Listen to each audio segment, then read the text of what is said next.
Sure. Three, two, one. Welcome to the Lightforge. This is Adwicta. This is Merps. Hope you guys are having a good week. Um, well, I really need to do stuff with my hair and shave, but You these things definitely are need to really shave. important. This is Yeah. uh this is a very very weird look that's happening right now with your facial hair. Yeah, it's very interesting. Good thing I don't need to go out, and when I do go out, I wear a mask, so no one sees any of this anyway. All right. It's fine. This patchiness, it's cool, man. It's cool.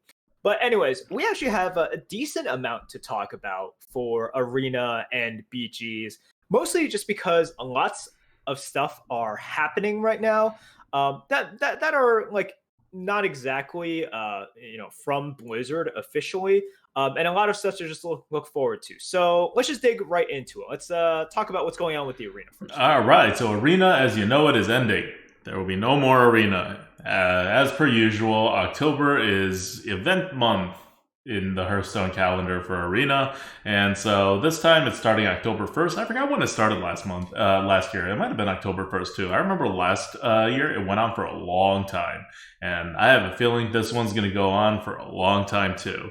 So the event is going to start on October 1st. They don't say when it's going to end. I'm going to guess it's going to end on like November 1st or something like that. So we're probably going to get a whole month of this event. And what event is it? It's going to be a Duel Class event. This will be the first Duel Class event with Demon Hunters. Yay. Man, So can't wait to pair up demon hunters with like hunters so you can get those dual class cards already. uh, It'll be really interesting this time because the appeal of dual class arenas many years ago was okay, now we can have these crazy combos that number one did exist, and now we have new identities for classes where you just didn't have this like segment of cards. Like you didn't have reach for certain classes, you didn't mhm. have card advantage for other classes. um and now we get to mix it all together. And here's the thing, like what Blizzard has done recently is, even though cards are very different for classes, if you look at two cards, they're like, oh wow, these are like their mana costs are different, the stats are different, this is different, that's different. In terms of these big, broad categories, a lot of classes have homogenized in that way, Mhm. especially when it comes to card advantage, right? And when it comes to card advantage, a lot of it is card generation. So the amount of generated cards that you are getting that's not starting in your deck and probably coming from other classes is pretty high. So the difference between normal Hearthstone and dual class arenas is not going to be as stark as it is in terms of experience, as you may have had many years ago. When we first started this, and it was just like crazy, right? It's just this Yeah. crazy concept. Now, it'll still be quite different because you are introducing a lot of cards that classes didn't have access to. So a lot of lots more combos and everything to consider, but the difference, it's not so seismic anymore. It's not like a completely different game that you're playing because you've already seen a lot of this card generation, and you've already seen from these dual classes, kind of, Mhm. you're expecting rogues to have mage spells, you're expecting druids and hunters to have each other's cards. But That's just kind of common now. yeah, and it's not only right now dual classes you have like in the existing card pool in Scholomance Academy, that you have each class having the ability to get another class's cards. You have the ability to get two other classes cards. So when you do a dual class, if you pick like kind of like classes that aren't connected, you'll have the opportunity to get six classes of cards, which is more than half the classes. So, to whatever extent Hearthstone wasn't already like that, there wasn't particularly great class identities to most of these classes. Now there won't be any in dual class. It's what it is. I don't think it's necessarily more terrible than it normally is. And last year, remember around this time, they also for some reason tried stuff like no classic set, They also it was also in the beginning when they bumped up the legendary rates. So the legendary rates are still high, like at the elevator rates, but like classic sets are back. Like I feel like it's not going to feel like the same as it was last year, or definitely not the years before.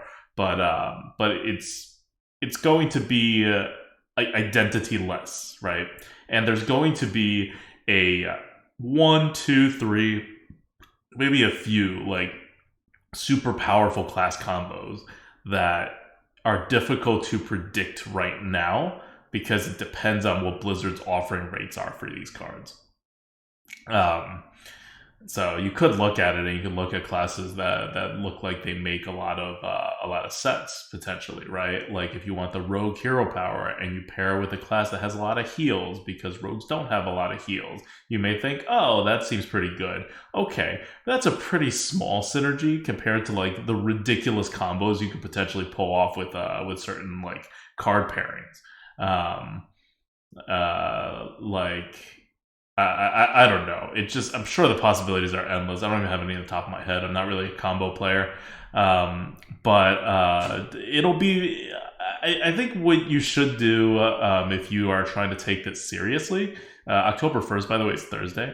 So if you're trying to take this seriously, you should just wait until October 1st and then go on Arena HS. On the Reddit forums, and then there will be people posting the ridiculous combos that are used against them and that they've been using on other people. And I feel like the meta will quickly dissolve into some pretty sick combos that you'll want to use if you're taking it seriously. And if you're not taking it as seriously, which really for these events you should not take them as seriously because Blizzard doesn't take them as seriously, and there's no real balance involved in it. You should just play what you think is fun, right? Like, just pick the classes that you actually want to go together. As usual, just a reminder, if you pick a class first, you won't get offered its hero power again.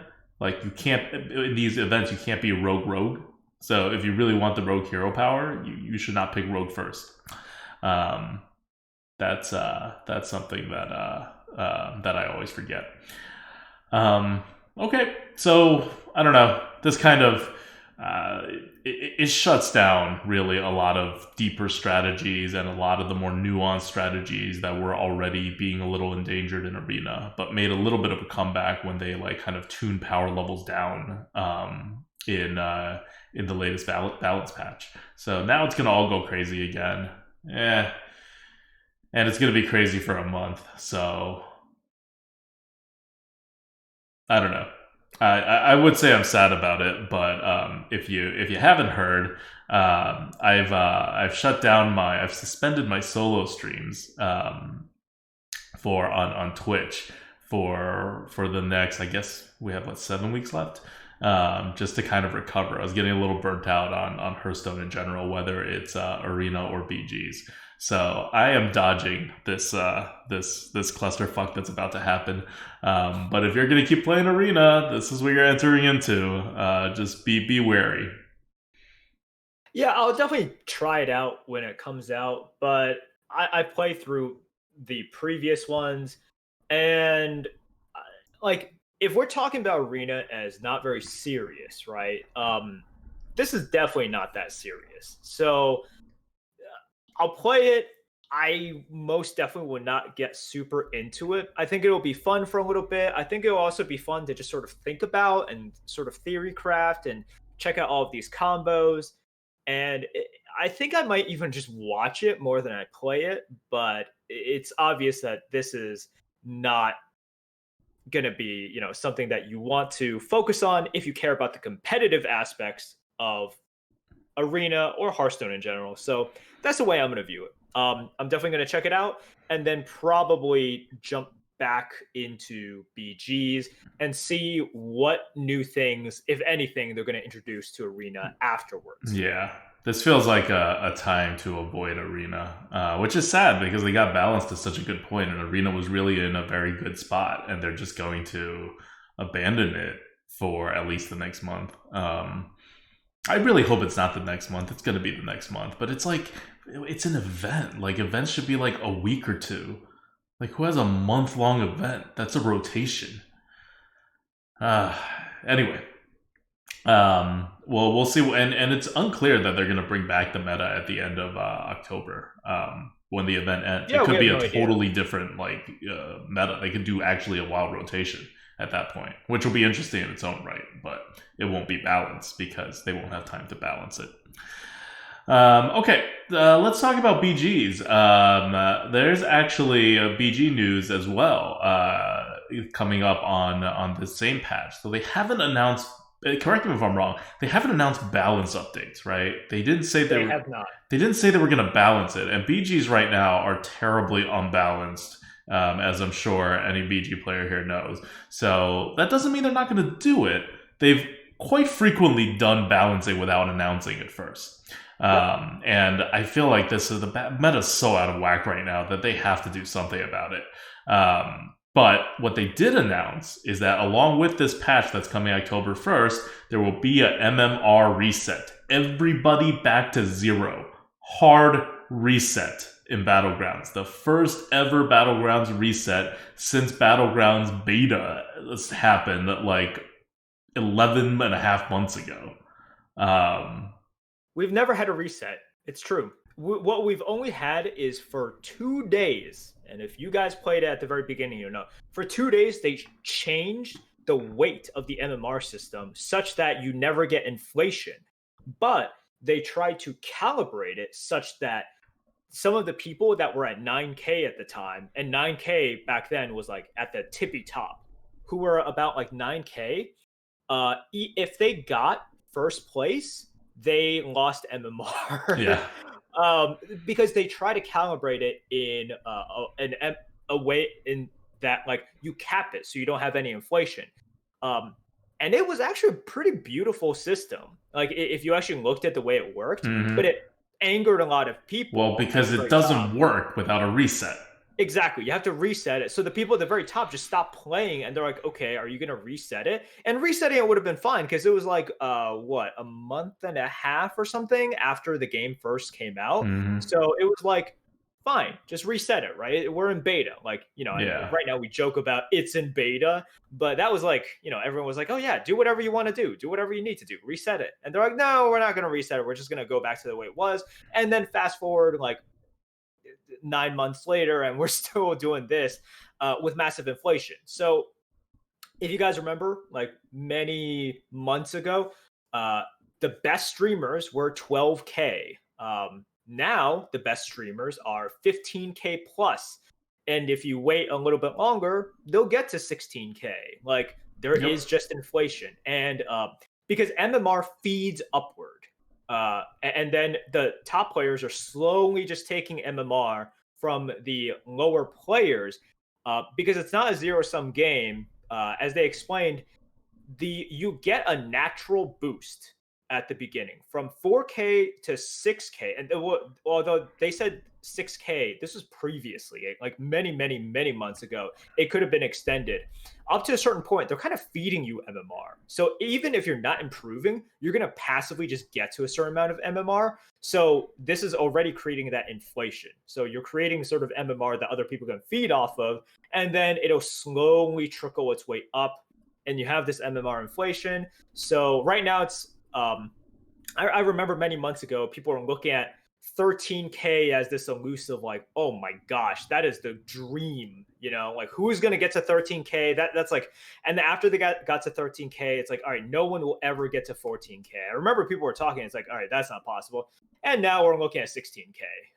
And we know now someone will reach it if nothing happens. And the problem is that if we keep on going down this road, even if we took, for example, Lee HS, who is number one currently, and we all know who is a very good player, even if Lee started up a new account, it would take longer and longer and longer for him to get back to where he rightfully belongs. So I'm very glad that they're changing it. And you said something very interesting, which they are announcing that your MMR is going to go to 0. We've never had that before, right? Yep. Currently, you start at 4K MMR, but your MMR will be 0 come October 1st because they're changing the whole freaking system, and they won't tell us how they're changing it. Now, that's fair. It's really freaking hard to explain how an MMR system works. I don't think anyone in the history of games has created an MMR system and then done a good job of explaining it. Also, if you explain exactly how something works, it's easier to game. Although for something like Hearthstone, like Battlegrounds, I don't think it's going to be that easy to game, like regardless, or it'll be very easy to figure out how to game it very quickly, right? It's not like I'm thinking about systems that take like your individual stats in a team game into account and things like that, right? Right, for Overwatch, yeah, it's like in Overwatch, you're right, like, you don't really want to tell people your secret formula because your formula is not perfect and someone will exploit it more. You want to remain it to be fuzzy. For Hearthstone, we're going to figure it out very quickly. But what it means is hopefully, and this is long overdue changes, right? Merbs was talking about they tried it 9 months ago. This may not be the perfect MMR system. I highly doubt it will be. Games keep changing their MMR systems all the time, but it will at least, I think it's not a very hard ask to make it better than the current terrible MMR system for the top, at least. So if you want to talk about how good the current MMR system works for players who are like 4K or even 6K or even 8K, I think you can make a decent argument that it's functional. But if you want to say that it's a good system for players who are 14K, 15K, you can't. It's a terrible system for players who are 14, 15K. So I don't know what the new system's going to do, if they like pay any attention to the top players in the new system, but hopefully they do. And it won't just be like a grind fest again at the top. Yeah. So what a good judge of that is how fast the MMR system adjusts and learns where you truly belong, right? Because what you want the MMR system to do is, okay, you keep on putting in data points, and it's using these data points to be like, okay, so I have more information, this is where you should belong. I have more information, this is where you should belong. And the problem is right now, because of the way that it is structured and because of this inflation, you need to play an extraordinary amount of time for the MMR system to place you even close to where you belong. I mean, we don't have Leon right now, but I think he would agree that if he were to start a NA account at 4K, it would take him many, many, many hours, like much more than you should, like conceivably take, for the system to place him anywhere near where he belongs. So if he's number 1 right now, he should at least be in like top 20, right? But I don't think he can reach top 20 in, I don't know, 60, 70, 100 hours. I don't think that's possible. Definitely not 100 hours. Definitely not 100 hours. No. You won't even get there in 400 hours. I don't think so. Yeah. Because I said that, I was like, oh wait, a BG game takes this long? No. Yeah. He can't even reach like 12K, and so it would take him weeks upon weeks, right, to get where he belongs. And he plays on his main account as well. He didn't just like high roll his way to number 1 and stay there. No, he actually plays there, and we know he belongs there. He's just a very good player. And if you look at something like Overwatch, I know I point to there so often, but it's easy, right? Because it's made from the same company and they have an MMR system. And if anything, Overwatch is harder. Way harder. Way harder than Battlegrounds in terms of doing an MMR system. Right. Because you're literally put into teams. It's not just based on whether you win or lose. Yeah. If it's only based on whether you win or lose, then it's a terrible system, right? It has to take your stats and other stuff. Well, I mean, it could be based on whether you win or lose. Overwatch is based just on whether you win or lose after you hit Diamond. Yeah, well, it's based on whether you win or lose, but like how much of it, like they do take your individual performance into consideration. Right? Not after Diamond. Like not starting in Diamond. Starting in Diamond, your individual thing goes to 0. Like it scales down for Bronze going into Diamond, and then when it hits Diamond, it's purely based on win percentage. Because people like complain so much because their system was like terrible, like when they tried it. Yeah. For at least the top. But a game like Overwatch, with so many moving pieces, right, with so many heroes and so many considerations, they do a pretty good job of placing you almost exactly where they belong. Now they try to be conservative, right? They never want to overshoot.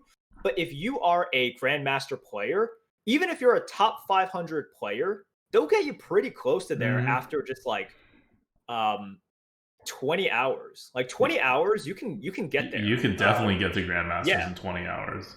Well, no, not just Grandmaster. You can get Oh, like like mid top grandmaster. 500. Okay, Yeah, yeah, top yeah. I was 500. about to say you can get there way quicker than that, but yeah. No, no, no. If you actually belong there, right? If Yep. you're good and if you know the meta and everything, in about 20 hours, and you guys can correct me if I'm wrong, but I've still watched streams quite a lot in Overwatch.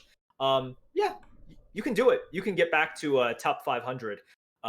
You also need to get a little bit lucky, right? Because you can have bad teammates and everything. You can't have setbacks, but that is literally impossible in Battlegrounds, and that's actually impossible in like even 100 hours, right? So this is what I mean by good MMR system and bad MMR system.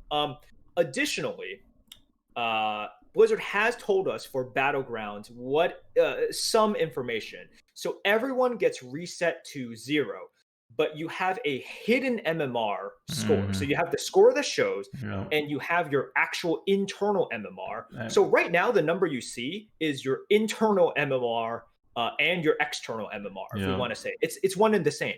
But under this new system, the game remembers that you are a 9K player, 7K player, 12K player, but you're still at 0. And what it'll do is it'll fast track you back to where it thinks you belong, as long as you're playing up to, Does it keep your pre-reset one? Yeah, it does. Oh, I did not know that. I thought we were all getting hard set. That makes sense. I mean, you don't want the good players to be playing with the average players for too long. Yeah, so people are worried. It's like, well, wait, I don't want to It's like, dude, I only play casually. Yeah. I'm 5K, 6K. I don't want to get beat up by like the wobbles and the victors and the dogs. Okay, that's cool. You might get beat up by them for a game or two, but even if you just want to avoid the first day, they're gonna shoot up. They're gonna like shoot up so high.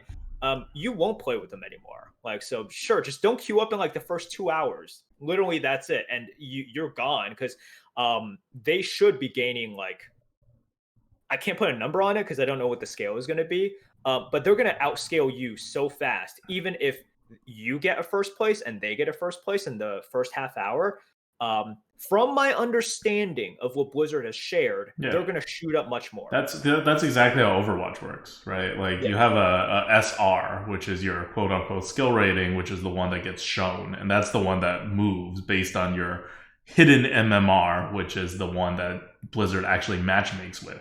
So the difference in these double systems is you have your real number, which is the quote unquote hidden MMR, and that real number Blizzard thinks is confusing to people, so it doesn't show it to anybody. But that's the only number that matters, because that's the number that they use to match you against other players, and that's the number that you actually want to move higher or lower. Then they show you a different number called the SR in Overwatch. I don't know what they're going to call it here. Probably just rating in Hearthstone. And that one will move in a more sensible way so that your weak, pathetic human brain will not get confused, because otherwise things may happen where like you would like win and then your MMR would actually go lower because of certain factors in how their system works, right? And you never want that to happen, because people will be like, what? I'm confused. I'm uninstalling the game, or I don't want to play anymore. And so they can't do that to people.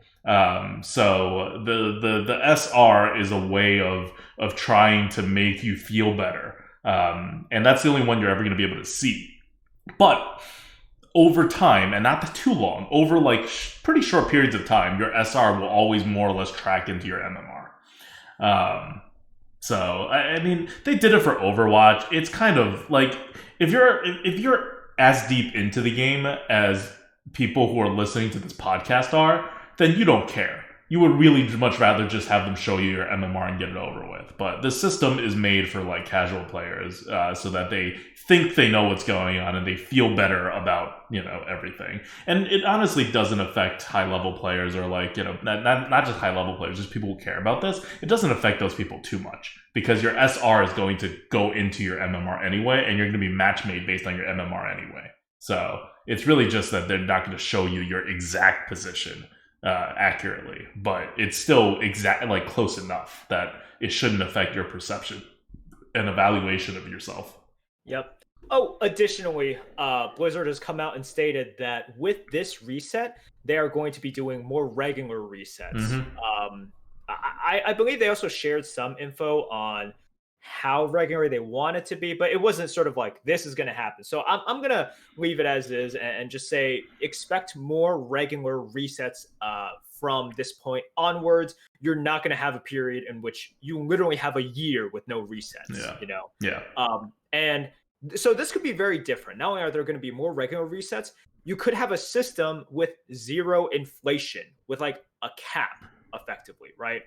Overwatch has a cap effectively. Like you don't get like every single season, you don't get this like creep upwards. And then it's like, oh, 4,500. And then suddenly people are like, suddenly the cap for GM is like 6,000, right? And then the top players are like 7,000. No. Like there is a cap, there is this structure, and it sort of puts a ceiling on it, and then you're able to work here. Yeah. And I think that's what Blizzard wants. Once again, I don't know. I would be surprised if we didn't see this closed system such that there is no inflation. And when people say, I am, when people saying like, I am 4,000, right? Whether they say that like in October or they say that in October of next year, let's say they don't even reset.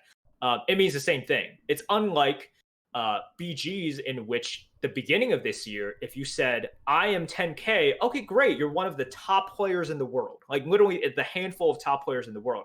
And now if you say you're 10K, big whoop. You're like so far away from the leaderboard, no one cares, you know? So I'm looking forward to it. It's something that's long overdue. And like you stated previously, I am really hoping for some balance changes as well, because it's really overdue. And Jandice is just boring, man. It is just, it's really boring. That's the worst thing about it. If you had an interesting or a fun hero as number one, that'd be fine. But she's boring. And also, of course, lots of people are frustrated by the fact that she is in the perks. So you have to pay. And I didn't even think about that. Yeah. Oh, yeah, of course. Because you are not one of those people, you know, you're part of the bourgeois who happily pay the money or the gold. The gold that I've been saving from playing all those arenas and never touching my pile of gold. Yeah. So that's really the problem for the vast majority. People are frustrated by the fact that wait, this game really is feeling more like pay to win. And I hate that term because I think it's like misused, but I'll use it here because people understand sort of what it means. But if you look at the trends, these new heroes that come out, they're always pretty powerful initially. Blizzard wants to give you a reason to spend that money or to buy that pass, right? They don't want to release a pack with like Wagtoggle, Mukla, and Galakrond. That's not what they want to do. So they release a pack. Hey, look, it's Eudora and Hooktusk. Remember that? Both of them in the exact same pack.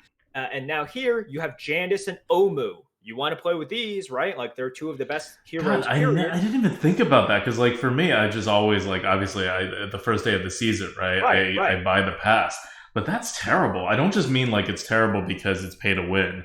I mean that it's terrible in that now there will always be overpowered heroes because that's their entire business model, apparently. Like that's a way more terrible thing than like just like saying, oh, you know, like people have to pay for stuff. Like the balance will just never be good. Yeah, it's problematic, right? Wait, did you not see this before? It's like, oh, hey, they introduced like Hooktusk and Eudora, and they were new. I'm not gonna lie, I don't think about poor people. In Hearthstone, like when I'm in a game, I just assume everybody has all the money, right? Like I understand they don't, but it's the same thing, right? Like imagine you're playing Overwatch and you're like, wow, I'm at such an advantage because I have a 144 whatever refresh rate monitor and I have a rig that can like, you know, run this so that it's actually easier for me to aim at stuff, right? Like or like I can actually see more stuff or, you know, all sorts of, or like my mouse is more responsive. There's so many things to PC gaming that's just if you have the money to invest into the game, you're just at an advantage. Like, almost all PC games that are competitive are pay to win to a certain extent based on your rig. So I never think about like the pay gates, right? Except when I'm like trying to evaluate where I actually like am skill wise. Then I'm like, oh, I mean, there's probably X amount of players who are actually better than me, but just don't pay enough money, and so they're ranked below me and whatever. But I never think about it in terms of balance. Like, that's so terrible that their balance system isn't even just like, oh, pay to win players get more powerful like stuff. It's that there will never be a balance, even between pay to win players, except a technical balance of like, oh, you have the same amount of chance to win as the other player. Because we have to give you more powerful stuff, and in a random game, it creates the variance just based on the hero you select. That's huge. That's a terrible business model. Well, I don't know. That may be a great business model. That's a terrible balance model, like, of creating a good competitive game. Right. I had not even thought about that. Okay, well, I'm glad I'm bringing this into the light for you, even though it's been an issue for the longest time. Because, I mean, right now, like I know that, like, because if you don't pay for it, you only get 2 selections instead of 4, and that's like terrible, right? Like, you're just not going to do anywhere near as well. Like, I get that, it's pay to win, like, understood. What's shocking is that they're actually going to screw over, like, if they keep on with this philosophy, they can easily, get out of this philosophy. But if they keep with this philosophy, there will actually never be a balanced Battlegrounds. Or even like a roughly balanced Battlegrounds. Because they're going to err on the side of releasing the most powerful, like, heroes. Yep. As if, from a game design perspective, power creep wasn't already a thing. Right? Because even if everybody gets all the heroes and it's all free, you need to make heroes that people actually want to play, which involves them being at a certain power level. And so it's much more easy to power creep than it is to create an underpowered hero.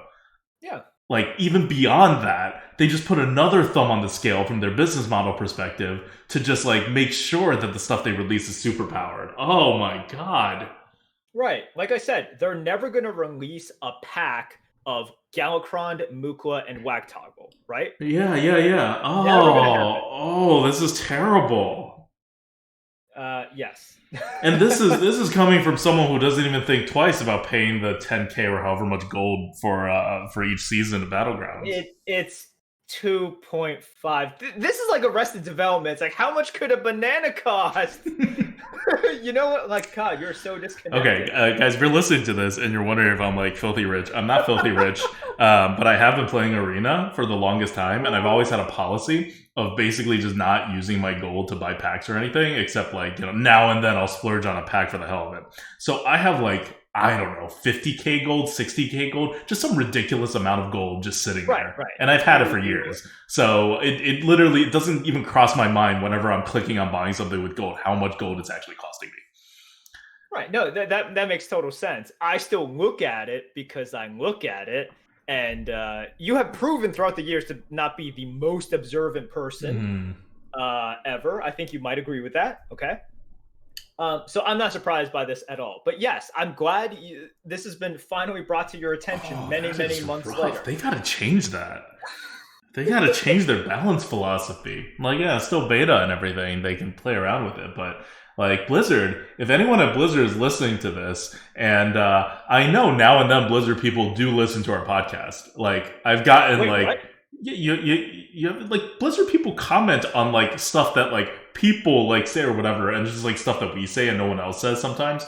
They're not listening to every episode, okay? And, but, like, some people have listened to some episodes. But anyway, if there's any Blizzard people listening to this, or people who know Blizzard people and, like, feel the same way about it, this is horrible. Like, this, you gotta find something else to do to generate the money or the interest or something. You can't just release super powerful heroes just for the people who pay for it. Not because I have any problems with pay to win up to a certain extent, but because then your game will never be actually balanced. And you will just have this, like, predetermined amount of success based on the hero you pick, and it's gonna be like this gap. Like, I thought Eudora and Hooktusk and Jandis were just like dumb decisions by Blizzard. But it turns out that they're like thumb on the scale, semi intentional decisions. Like, that's what's bad about it. Because we're moving on from the, oh, Blizzard will get better at creating heroes and, maybe better at internal testing to, no, if this is part of the design, that you just will never have a balanced game. That's awful, even for the people who pay. Like, you are screwing over the people who pay by creating a less balanced game amongst people who play. Balanced meaning your skill has some impact on your result. Not balanced as in we're going to coin flip and we have an equal chance of winning.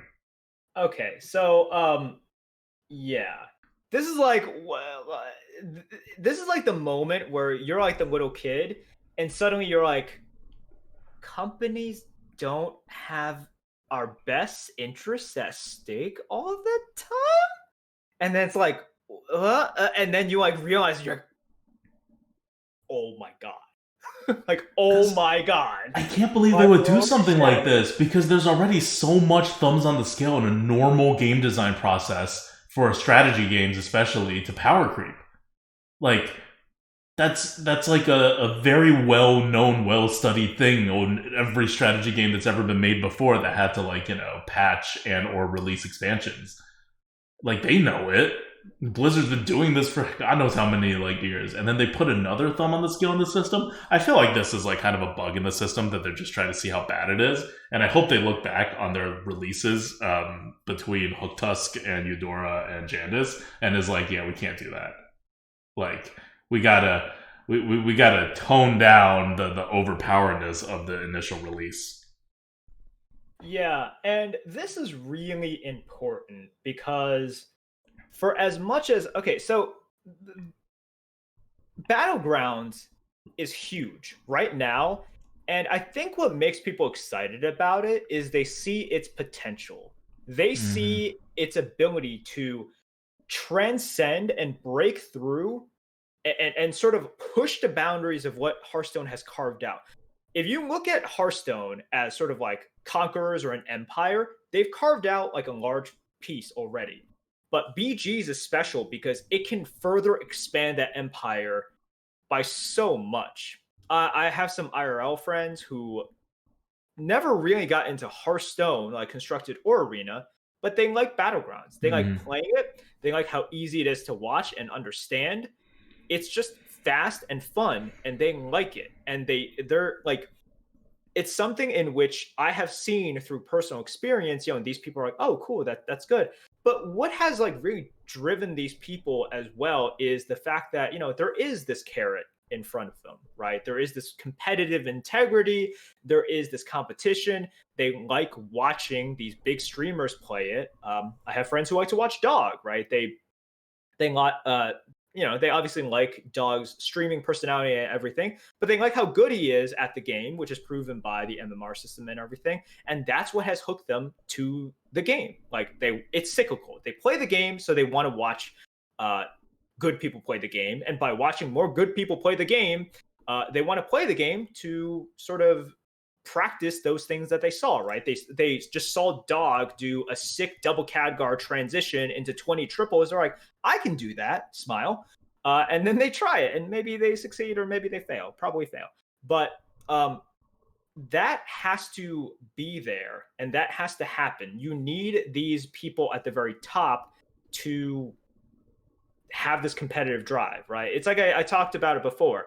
Basketball would not be as popular if you didn't have these LeBron James and you didn't have the James Hardens and Steph Currys and Kevin Durant's kind of pushing the game there. So competitive integrity is important.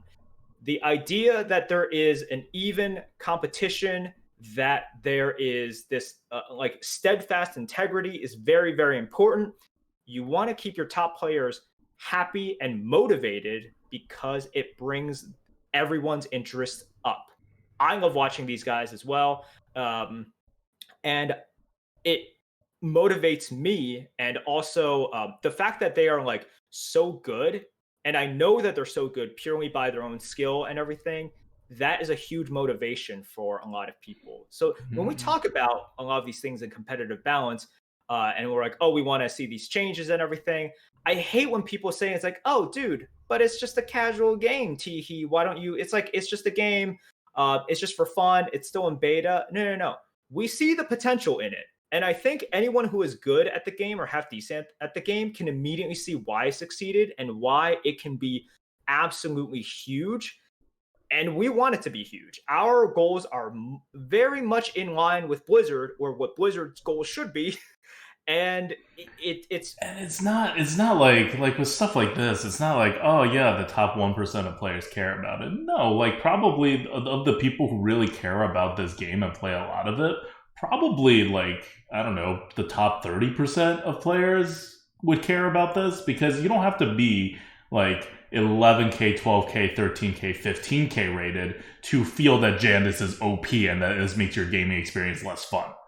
You don't need that. This isn't like a super secret, like, oh, I'm so good at the game, I cracked all the numbers, Jandice is 0.2% OP. This is like very obvious. Jandice is just finishing number 1 and number 2 in all your lobbies. It's like meme. A week from now, someone's like, guys, I think Jandice might be a little bit too good.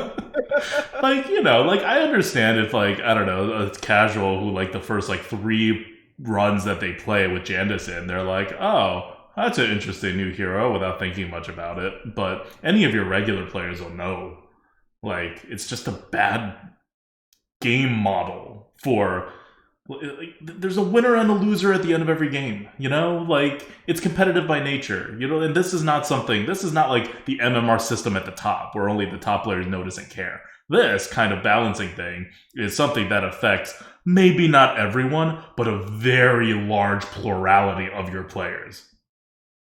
Or, sorry, a very large plurality of your players by game time played.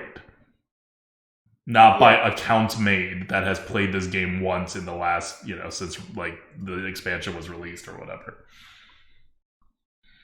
Blizzard has over and over again emphasized this idea that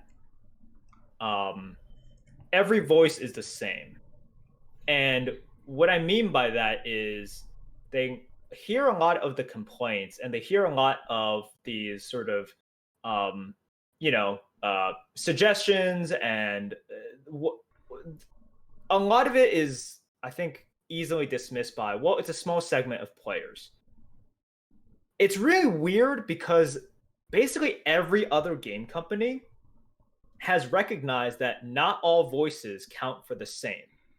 Your most passionate players, and especially the players that are bringing up interest in the game, count disproportionately, and I mean like tens of thousands of times more than just the guy playing on a random Sunday and may come back to it later on.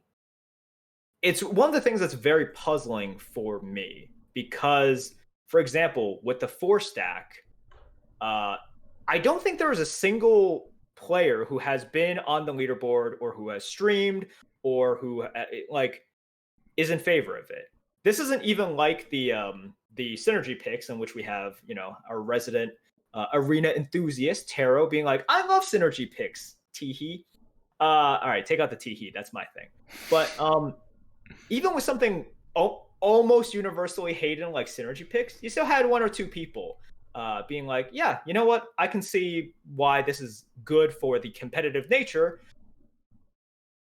I can't think of a single person for the 4-stack thing. Yeah. I mean, the 4-stack thing really, it feels like they were hoping, you know? And then on day 1 or day 2, they realized their hopes did not pan out and that people were as mad as people said they were going to be and that it was as exploitable as people said it was going to be. And they said they're going to fix it. And I trust that they will at some point in the future. So, I don't know. I don't think that's exactly the same. I feel like that's more of a beta thing where they treat the game like a beta and they wanted to get this idea out and it would have taken way more, you know, like maybe like a month or 2 months of delay if they wanted to get a system for it to work, or and they were just like, we're just going to go with it. I don't know. I don't fault them too much for releasing 4-stack the way it is, given how fast they took it back, right? If they like, because at the time of release, it was they very much they made statements about it. They're like, we don't think this is going to be a problem, and you're all just overreacting. And then within 24 hours of the release, they're like, all right, it is going to be at least a perception problem, if not a real problem, and we will do something about it at some point in the future. Did they? The main message was it's a perception problem. Yeah, it's a perception problem, but a perception problem is a very real problem for a game company. I don't feel that that's any weaker than it is a real problem. I mean, it's condescending, but It's has the same so, effect. It's Blizzard; they're going to be condescending. That's their thing, right? They're yeah, God, and they act like God, right? Once you're in Blizzard, you are God, and you're a game designer. You kind of are God. Blizzard's more, I guess, like Blizzard hides it less than other game designers, and probably feels more entitled than other game designers, and that's part of their whole culture. But that's a minor thing. I think as long as practically, I feel like I need to stress this every single time because I have gotten blowback by this. It's not necessarily bad. You don't create these games without having that sort of, without at least having that sort of, we can call it passion, and a lot of developers do call it quote passion, right? And passion spawns stubbornness. But you don't make these all-time great games without that sort of mentality. In some ways, you're just seeing the like this is a double-edged sword, right? And now you're getting cut by it a little bit, but you don't get Hearthstone, and you don't get StarCraft, and you don't get Diablo without this. So yeah. No, I mean it's okay. So that's it for the Battleground MMR update patch. Arena's going to get dual classes. We had a short period where Arena was more balanced than Battlegrounds, and I think that's going to change in the next patch. But it may not if they don't do a balance patch on Battlegrounds with Jandice. Battlegrounds right now is as unbalanced as an Arena event mode normally is. It's so freaking tilted towards Jandice. Yeah, so here's the thing, and I want to stress this a little bit in terms of the meta. Jandice is problematic, right? But I would say that the meta right now, in general, is frustrating for a lot of people because we are in a pure greed meta. So here's the way you want to think about the meta. If you have been playing BGzzzz and you are frustrated because how the hell did this Maiev have 2 Kalagoses on turn 9, like 2 semi-buff Kalagoses on turn 9? How does this Omu have Golden Mama Bear already on turn 9? How does this happen? How does that happen? Well, let me explain. What ends up happening with the meta right now is such that you're playing a lot of greedy characters, and even characters that traditionally just buff up, they don't deal enough damage, right? And this is one of those things. Jandice is not going for the tier 6 units fast, and she'll always win, but she won't deal damage, right? So you have tons and tons of heroes who are just trying to get the triples. Pairs are so important now, so important. They're getting the triples, and then they are greeting. They're power leveling. It's not uncommon to see quite a few people in your lobby, on 9 gold on to already being already 1 turn into tier 4, or they're on tier 5 already. It's not uncommon at all. So what they're doing is they are tripling fast. They're trying to high roll, and most people in the lobby are. And if you have most of the people in your lobby trying to high roll, because if everyone's going for it, it gives space for everyone to do it, right? No one's dying. 2 or 3 people are going to hit the high roll. And then you have the difference of the haves and the have-nots. The people that missed versus the people that hit. The people that hit the Kalagoses are going to pull away really quickly. So while the other people are like, okay, I need to find a backup plan. No, that guy has a Kalagos. He's spamming battle cries. He kills you on the next turn. So it creates this very frustrating meta where people are just like, okay, I have this space. I'm going to do it.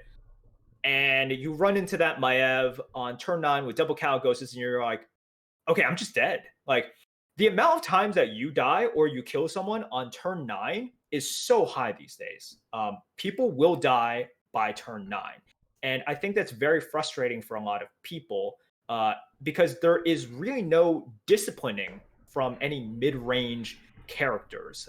It's very rare. Like mid-range characters don't have the tools to properly discipline these greedy heroes. And also, it's an arms race in which all these greedy heroes are kind of like, everyone in the lobby knows, like, I got to tier up, I got to get this.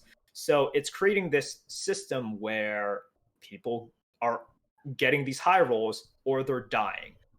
There's certainly ways to combat this. I talked about it a little bit in the previous podcast. I'm not saying that this is just a pure coin flip and do whatever you can, but this is part of the reason that people are really frustrated in addition to Jandice. And I want to explain that because Jandice is actually, she's powerful, but she's kind of the she doesn't exactly fit into that, right? She kills you later on, but she doesn't kill you in the mid game. She certainly won't kill you on that turn 9 like a Lich King will, like a Maiev will. And that is actually more impactful in the meta than Jandice, but Jandice is the big bad boogeyman. So you think that's more right, but Jandice is the driver of all this because Jandice always takes up one of 8 spots. You replace Jandice with a lower hero, and all of a sudden, magically, mechs work, demons work, and you have that mid-range pressure that you need to keep heroes like Maiev from like being totally dominant. No, it's true. It's true. So yes, Jandice is the spearhead, right? That has created the meta. And then what has really like it's the spearhead, but the thrust, the main force behind it, this sort of meta like comes from she's allowing and she is sort of provoking this sort of greedy meta. So if you're in high MMR lobbies, you will see that like, oh shoot, it's like everyone's okay. 3 people are dead. Yeah. It's like I'm okay. Double cow goes, I'm dead. Yep. Or you're the person who hits it, right? And then you just like blow by everyone. You kill everyone.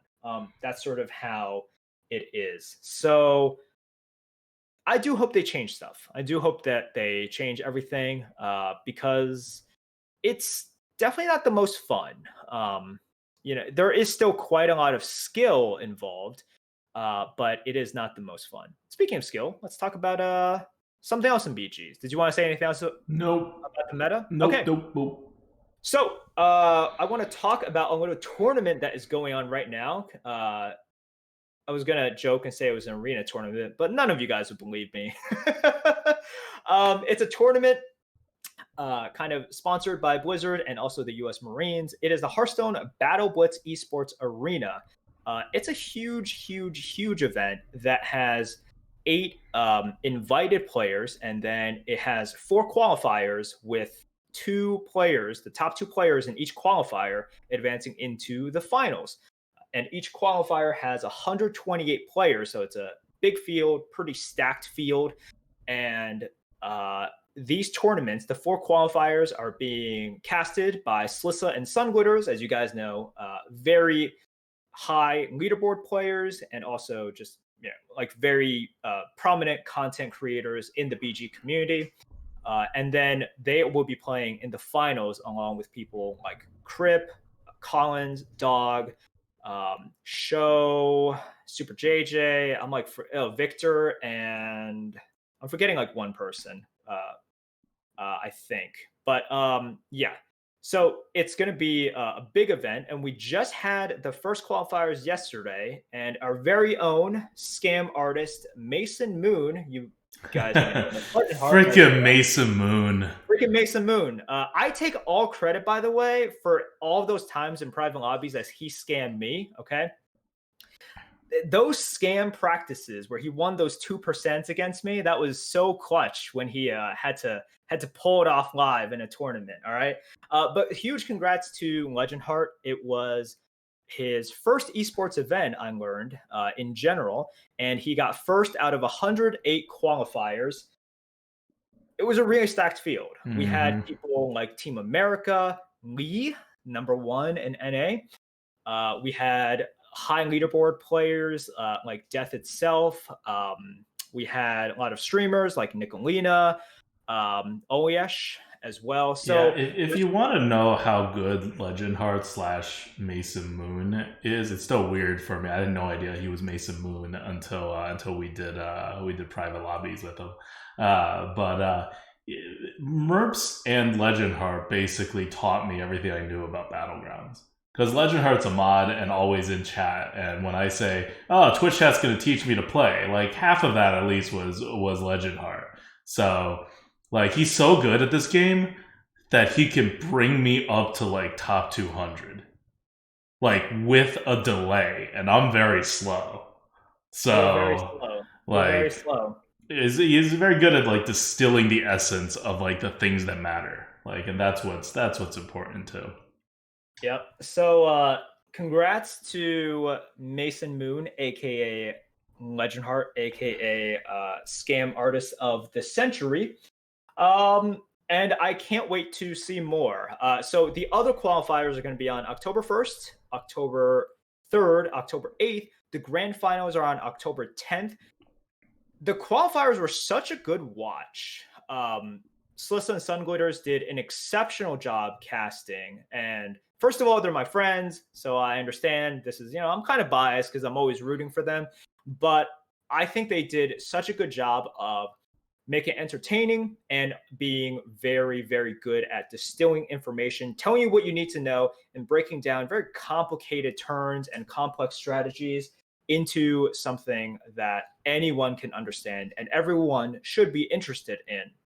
And I think this just comes from the number one, chemistry that they have, and number two, their obvious experience in the game. And it's always good to have high level players casting and commentating, because I've watched other esports events and you can definitely tell when people don't understand the game. It's awkward. It's actually kind of cringy when they don't understand the game and they're like, "Oh, that was great. That sure was swell, Bob. Wouldn't you say?" "Well, Steve, that looked good to me." So we had none of that, which is fantastic. All right. I'm sorry, Steve and Bob. I'm sure you guys are great at casting a variety of other games. So you guys should definitely watch the other qualifiers because I'm sure a lot of your favorite BG personalities and streamers are going to be playing in the other three qualifiers as well. And the grand finals, man, like you have to know some of those people. You have to be cheering for some of those people. They got $10,000 on the line. Unfortunately, they have dreads casting, and I have to tell you that because I don't want to fully support this and have you guys yell at me afterwards. But the good certainly outweighs the bad, and you guys should definitely tune in. And I think there's still a waiting list. So I'm not going to say your chances are high of getting in off the waiting list for the qualifiers, but if you're interested, it's the Hearthstone Battle Blitz Esports Arena Tournament. Search it up. You can get on the waiting list. You can try to get in. And who knows? Maybe you will be the lucky winner of a share of $10,000. That's it. Good stuff. Awesome. So shout out to all the Patreons for supporting us at patreon.com. We'll give more specific shout outs next week after the end of the month. But I want to end this episode by bringing this up. That's kind of disappeared for a month, but we still have these. These are the goat stickers if you're watching this on YouTube. They are quite amazing. Merps, have you gotten yours? We sent them out a bit ago. Oh, the goat stickers. They're really pretty. They're quite sizable, and they're like these are very good quality stickers, and they look awesome. And if you were a Patreon above a certain threshold, I forgot what, you probably already, like, if you haven't checked your messages on Patreon yet, go check them. We're still giving these out. Shipping, we got shipping covered. Doesn't matter where you live, unless it's like super ridiculous. Like, we haven't seen a super ridiculous one yet. Like, we'll ship it to you for like a few bucks. But I don't know if you live in Mongolia and shipping is like $20. Maybe we'll think twice about shipping a sticker to you. But overall, it doesn't matter where you are. Just as long as you send us your address, whichever name you want to be known as, for the shipping to go to you. And yeah, I think that's also. So the Patreons have already gotten these. We are now extending these to Twitch subs. So this is what this announcement is for. If you have been a Twitch sub for 12 months, doesn't have to be continuous, we'll have a record of it, at any point in our stream, you are eligible for a free sticker. Just shoot us an email at grinninggoatgaming, one word, grinninggoatgaming@gmail.com with your address and your Twitch screen name so we can verify.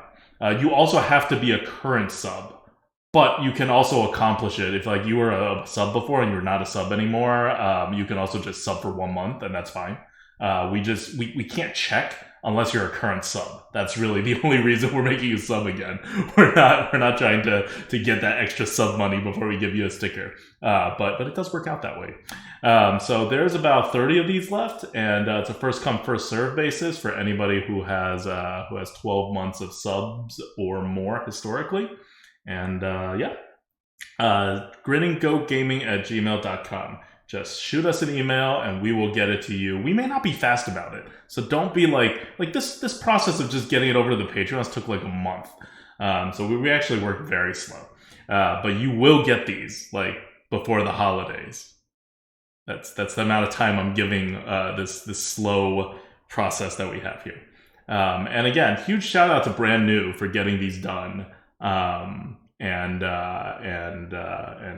running the whole system. Okay, so that's it for my announcement. Do we have a question from the GOAT, or are we good here? I think we're good. We're good here. Okay, so we're good here. Again, the stickers, come get your stickers if you've been a Twitch sub for a significant time. And if you are a Patreon and you had not gotten it and you want it, like if you were, I think it's like, I forgot what our cutoff was. I think it may have been $6 for the Patreon one. Then shoot us a message on Patreon or to grinninggoatgaming@gmail.com and we'll take care of that too. Limited supplies. We don't have like a contract with anyone to keep making these. So once we give the first 30 that we receive, or how like around 30, I haven't counted them exactly, of how much we have left. That's that. Also, I think all the former mods qualify for this as well, just by the fact that they're probably like 12 months plus subs. But if you aren't and you are a former mod, that also works. So yeah, come and get it. Great. Until next week, this is Adwigta. This is Merp. See you guys. Yeah.